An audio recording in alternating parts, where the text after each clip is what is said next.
मुझे पाकिस्तान से अगवा करके दुबई लाया गया और मैं बड़ी मुश्किल से जिस्म फरोशी के अड्डे से भाग गई।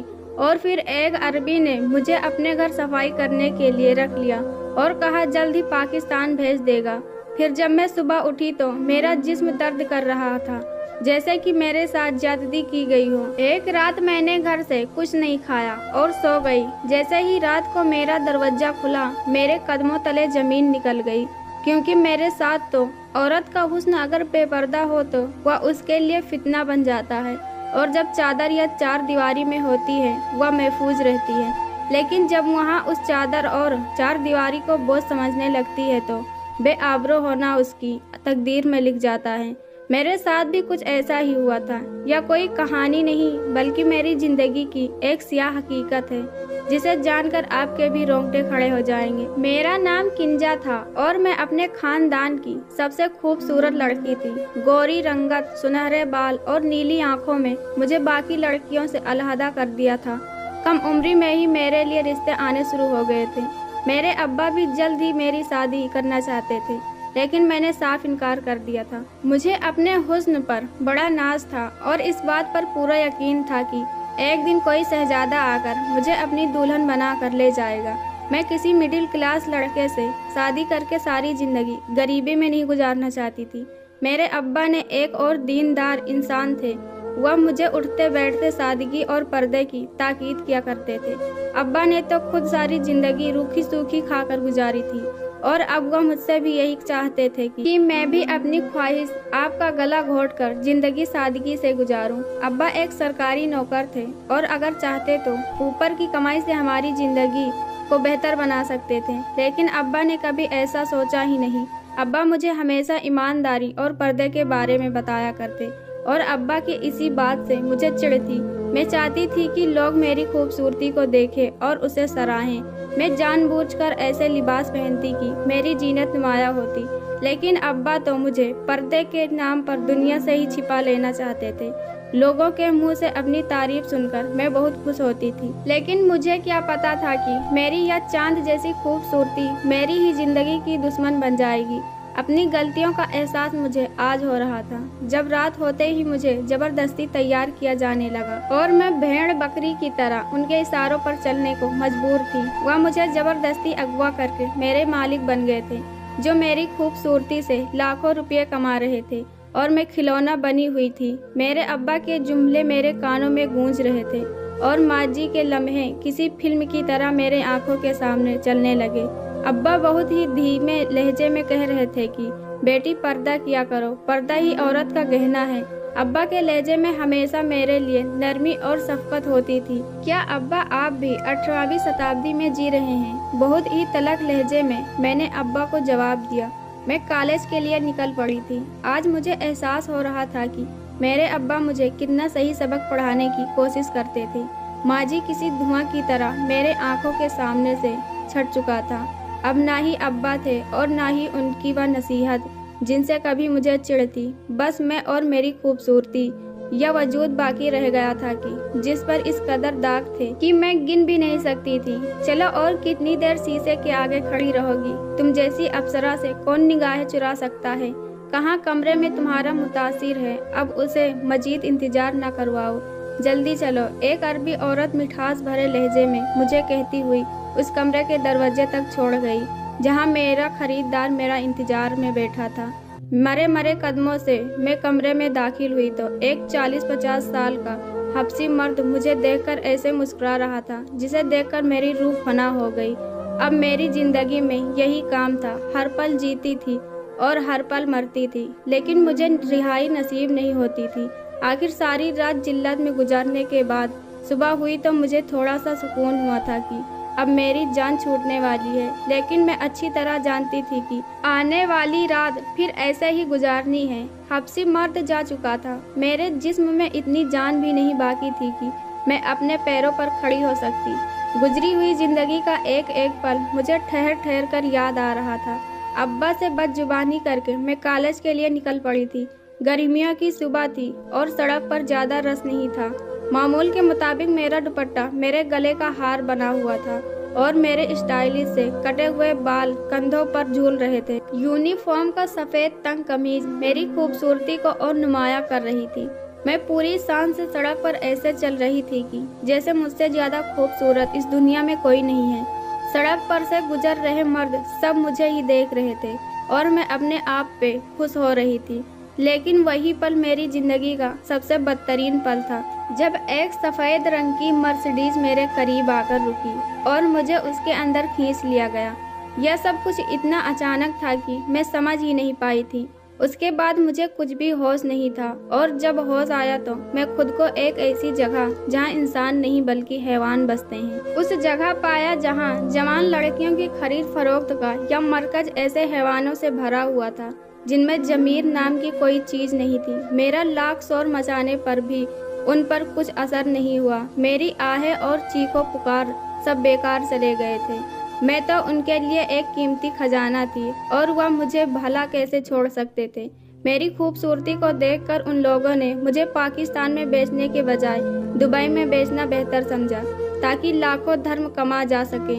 वह लोग इस कदर पहुंच रखते थे कि उनके लिए मुझे पाकिस्तान से दुबई पहुंचाना कोई मुश्किल काम नहीं था और मुझे बेहोश और बीमार साबित करके दुबई पहुंचा दिया गया। एक हफ्ते के अंदर अंदर मैं पाकिस्तान से दुबई पहुंच चुकी थी और यह बात अच्छी तरह जान गई थी कि इन लोगों के चंगुल से निकलना मेरे लिए बिल्कुल नामुमकिन है। यहाँ आकर मुझे जिस्म फरोशी के अड्डे का जीनत बना दिया गया था। हर रात ड्रामों में मेरी बोली लगती और वह खूबसूरती जिस पर कभी मुझे बहुत नाज था अब उसी से मुझे नफरत होने लगी थी। मैं आईने में अपना चेहरा देखती तो मुझे सब कुछ स्याह नजर आता। दुबई आकर मुझे 2 महीने होने वाले थे और इन 2 महीनों में मैं अपने आप को पूरी तरह से गंवा चुकी थी। सारा दिन मैं एक छोटे से कमरे में पड़ी रहती और रात होते ही मुझे ऐसे तैयार करवा दिया जाता जैसे मैं कोई दुल्हन हूँ। हर रात मेरी जिंदगी बहुत ही दर्द से गुजरती थी। एक दिन सुबह जब मैं लूटी फूटी वापस अपने कमरे की तरफ आ रही थी तो अचानक से ही मेरे कानों में कुछ आवाजें पड़ी कि आज पुलिस की रेड पड़ने का खतरा है, इसीलिए लड़कियों को दूसरी जगह शिफ्ट करवा दिया जाए। सबको नाश्ते में नींद की दवा मिलाकर दे दो ताकि कोई परेशानी ना हो। मैं जो बड़ी मुश्किल से अपना वजूद घसीट रही थी, यह बात सुनकर मेरे अंदर अचानक से जैसे एक बिजली सी लगी थी और मैंने सोच लिया था कि मैं इस मौके का फायदा उठाकर खुद को भेड़ियों के इस चुंगल से जरूर आजाद करवाऊंगी। कमरे में जाते ही मैंने कुछ ऐसी चीजें इकट्ठा की जिनके जरिए से मुझे भागने में आसानी होती। मेरे कमरे में नाश्ता आया तो नाश्ता करने के बजाय उसे खामोशी से जाया कर दिया और सोने का नाटक करते हुए आंखें बंद करके लेट गई। थोड़ी देर में कुछ आदमी कमरे में आए और मुझे उठाकर एक गाड़ी में डाल दिया। बीच रास्ते में मौका देखकर मैं चलती गाड़ी से ही कूद गई। उन लोगों की नज़र में तमाम लड़कियां बेहोश थी, इसलिए कोई भी हमारी निगरानी नहीं कर रहा था। ड्राइवर के साथ एक आदमी आगे बैठा हुआ था जिन्हें मेरे कूदने के बारे में कुछ भी पता न चला। चलती गाड़ी से कूदने की वजह से मैं बुरी तरह से गिरी थी और मुझे बहुत ज्यादा चोटें आई थी। मेरा सर फट चुका था और बहुत तेजी से खून बह रहा था। मैं चकरा कर ही सड़क पर गिर गई और बेहोश हो गई। जब मुझे होश आया तो मैं एक छोटे से कमरे के बेड पर मौजूद थी। मैं घबरा कर उठकर बैठ गई। मुझे ठीक से याद भी नहीं आ रहा था कि और जब याद आने लगा तो एहसास हुआ कि मैं तो आखिरी वक्त रोड पर थी। अब मैं कहाँ आ गई हूँ। मेरा सर बुरी तरह दुख रहा था। मैंने अपने सर पर हाथ रखा तो मुझे पटरी का एहसास हुआ। मेरे सर पर पूरी तरह पट्टी बंधी हुई थी। मुझसे बैठा भी नहीं जा रहा था। मेरे कमर पर भी शदीद चोटें आई थी क्योंकि मैं बहुत तेज रफ्तार से गाड़ी से सीधा रोड पर कूदी थी। मैं करहटे हुए सीधा बेड पर लेट गई। थोड़ी देर में एक अरबी आदमी दरवाजा खोलकर कमरे में आया और उसके हाथ में जूस का गिलास था। मुझे होश में आता देखकर वह मुस्कुराया और मेरे करीब एक कुर्सी डालकर बैठ गया। मुझे अजीब से खौफ का एक एहसास हो रहा था। न जाने वह कौन था और मुझे कहाँ ले आया था। उसने मेरी तरफ जूस का गिलास बढ़ाया और उर्दू में कहने लगा, आप परेशान ना हो, अब आप बिल्कुल ठीक हैं। एक अरबी के मुंह से इतनी साफ उर्दू सुनकर मैं हैरान हो गई थी। वो कह रहा था कि उस रोड पर मैं बेहोशी के हालत में मिली थी और बहुत ज्यादा खून बहने की वजह से मेरी हालत बहुत खराब थी, इसलिए वह मुझे उठाकर एक हॉस्पिटल ले गया और मुझे पट्टी करवा कर अपने ही घर ले आया। उसमें मेरा आता पता मालूम नहीं था, इसलिए वह मेरे होश में आने का इंतजार कर रहा था। मैं उस आदमी को अपनी सच्चाई नहीं बताना चाहती थी, इसलिए मैंने उसे कह दिया कि मैं पाकिस्तान से जहां नौकरी के लिए आई थी, लेकिन किसी ने मेरा सारा सामान लूटकर मुझे सड़क पर जख्मी करके फेंक दिया। ना ही मेरे पास सामान है और ना ही वापस जाने के लिए पासपोर्ट। मैंने रोते हुए उसे बताया कि मेरे पास रहने के लिए भी कोई जगह नहीं है। वह बहुत ही रहमदिल इंसान था। मेरे आंसू देखकर मौन हो गया और कहने लगा, मैं आपको खुद पाकिस्तान भिजवा दूंगा, लेकिन उसमें वक्त लगेगा क्योंकि आप पासपोर्ट और दस्तावेज के बगैर नहीं जा सकती और यहाँ कानून बहुत सख्त है। जब तक आपका मसला हल नहीं हो जाता, आप मेरे ही घर पर रहकर सफाई का काम कर सकती हैं। मैं इस अपार्टमेंट में अकेला रहता हूँ और मैं बहुत अरसे से किसी ऐसी औरत को तलाश कर रहा हूँ जो मेरे घर की सफाई करे और खाना पकाना देख ले। उस अरबी की बात सुनकर मुझे इत्मीनान हो गया। अब मैं जब तक दुबई में रहूंगी, उस अरबी के घर में इज्जत से रहूंगी। मेरे लिए कोई साफ सफाई बड़ी बात नहीं थी। मेरे लिए तो इतना ही काफी था कि मैं जिस्म फरोशी जैसे गलीज काम से निजात पा चुकी हूँ। मैंने खुशी खुशी अरबी के घर में रहना मंजूर कर लिया और दिल लगाकर उसके घर की सफाई करने लग गई। वह सुबह होते ही किसी काम से निकल जाता और मैं अपने कामों में लग जाती।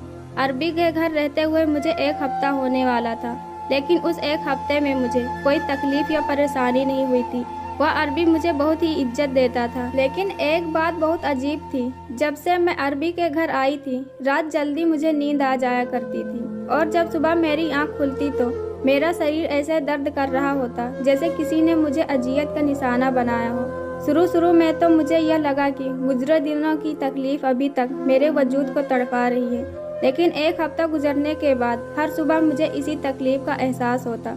ऐसा लगता जैसे सारी रात मुझे किसी ने इस्तेमाल किया हो।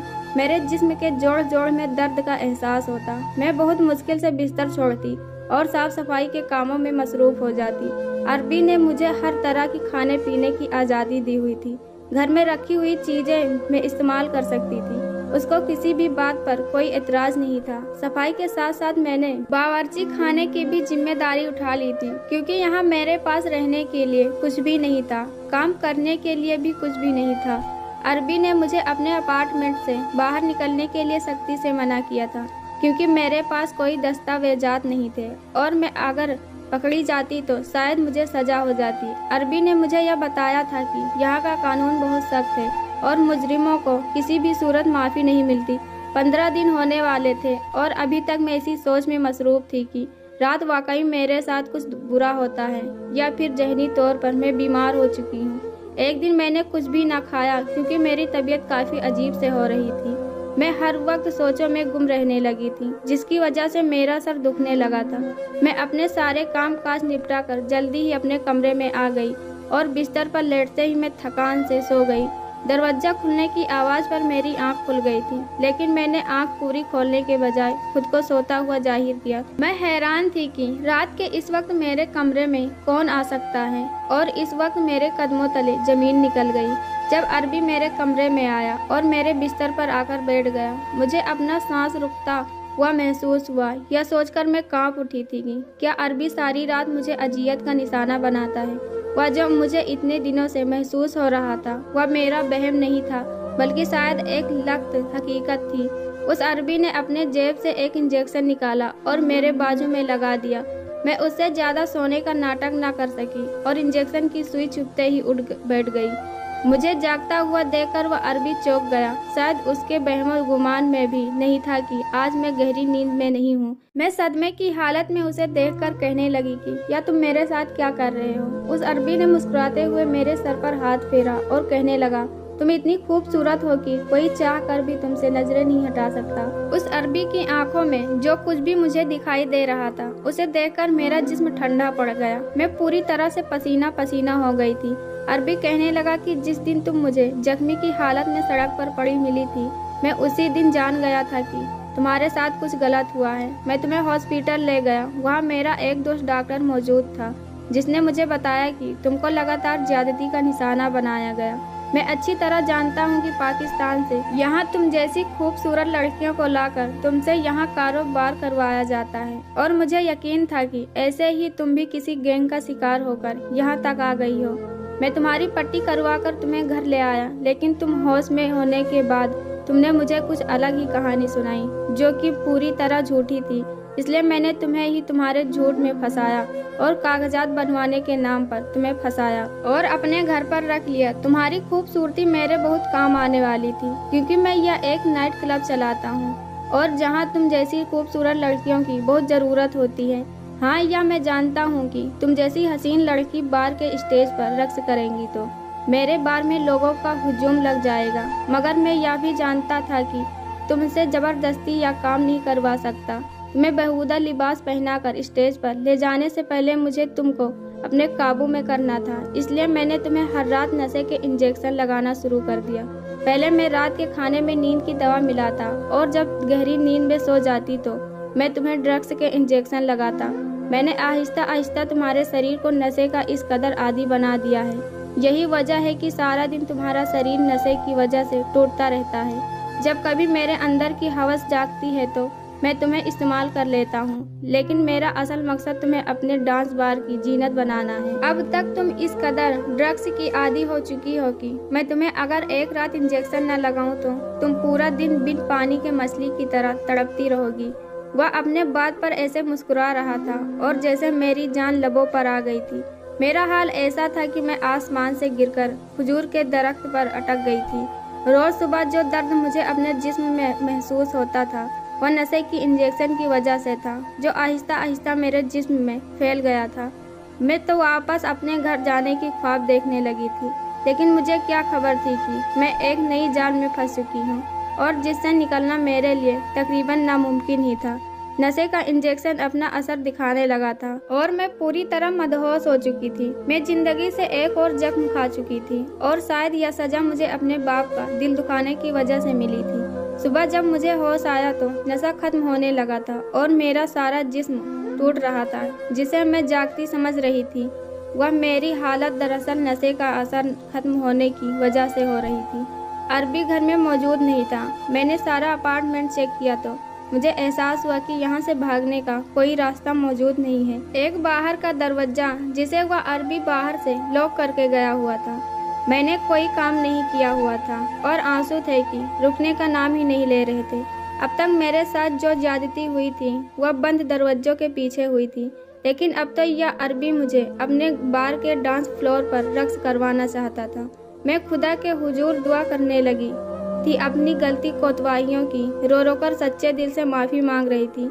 मैं अपने हुस्न को खैरात चाहती थी, लेकिन मैंने कभी यह नहीं सोचा था कि मेरी यह ख्वाहिश मेरे किसी काम का नहीं छोड़ेगी। मेरी आहों ने शायद इतना असर दिखाया और शाम के वक्त अचानक अपार्टमेंट पर दुबई पुलिस आ गई थी। मुझसे बहुत ज़्यादा सवाल जवाब किए जा रहे थे। एक पुलिस ऑफिसर ने मुझे बताया कि उन्हें पता चला है कि यहाँ एक लड़की गैर कानूनी तौर पर यहाँ रह रही है और वह इसीलिए मेरी तलाश करते हुए यहाँ आए थे। मैंने बहरहाल अपनी पूरी दास्तां उस पुलिस वाले को सुना दी। वह लोग मुझे अपने साथ पुलिस स्टेशन ले गए थे। मेरे खून के सैंपल लिए गए और यह बात साबित हो गई थी कि मुझे ब्रज के इंजेक्शन लगाए गए हैं और मेरे साथ ज्यादती भी की जाती रही। नशा न मिलने की वजह से मेरी हालत बहुत ज़्यादा खराब हो रही थी और पुलिस वालों ने मेरे इलाज का बंदोबस्त कर दिया था। पुलिस मुझसे उस गैंग के बारे में मुकम्मल तौर पर मालूमात लेना चाहती थी जो मुझे अगवा करके यहाँ तक लाए थे। उन्होंने मुझे यकीन दिलाया था कि अगर उस गैंग का एक भी शख्स पकड़ा गया तो वह मुझे वापस पाकिस्तान भेज देंगे। 1 महीने तक मेरा इलाज जारी रहा और 1 महीने के दौरान दुबई पुलिस जगह जगह छापे मारकर उस औरत को गिरफ्तार कर लिया जो मुझे ग्राहकों के कमरे तक पहुँचाया करती थी। बाकी जानकारी मुझे वही औरत देने वाली थी, इसलिए दुबई पुलिस मुझे डिपार्ट करके पाकिस्तान वापस भेज दिया था। एयरपोर्ट से बाहर निकलकर अपनी ज़मीन पर कदम रखकर अपनी खुशी का एहसास हुआ। बहुत अरसे बाद मैं यही खुशी महसूस करने के काबिल हुई थी। टैक्सी में बैठकर अपने घर तक पहुंच गई थी और घर का दरवाज़ा बजाते हुए मेरे हाथ कांप रहे थे।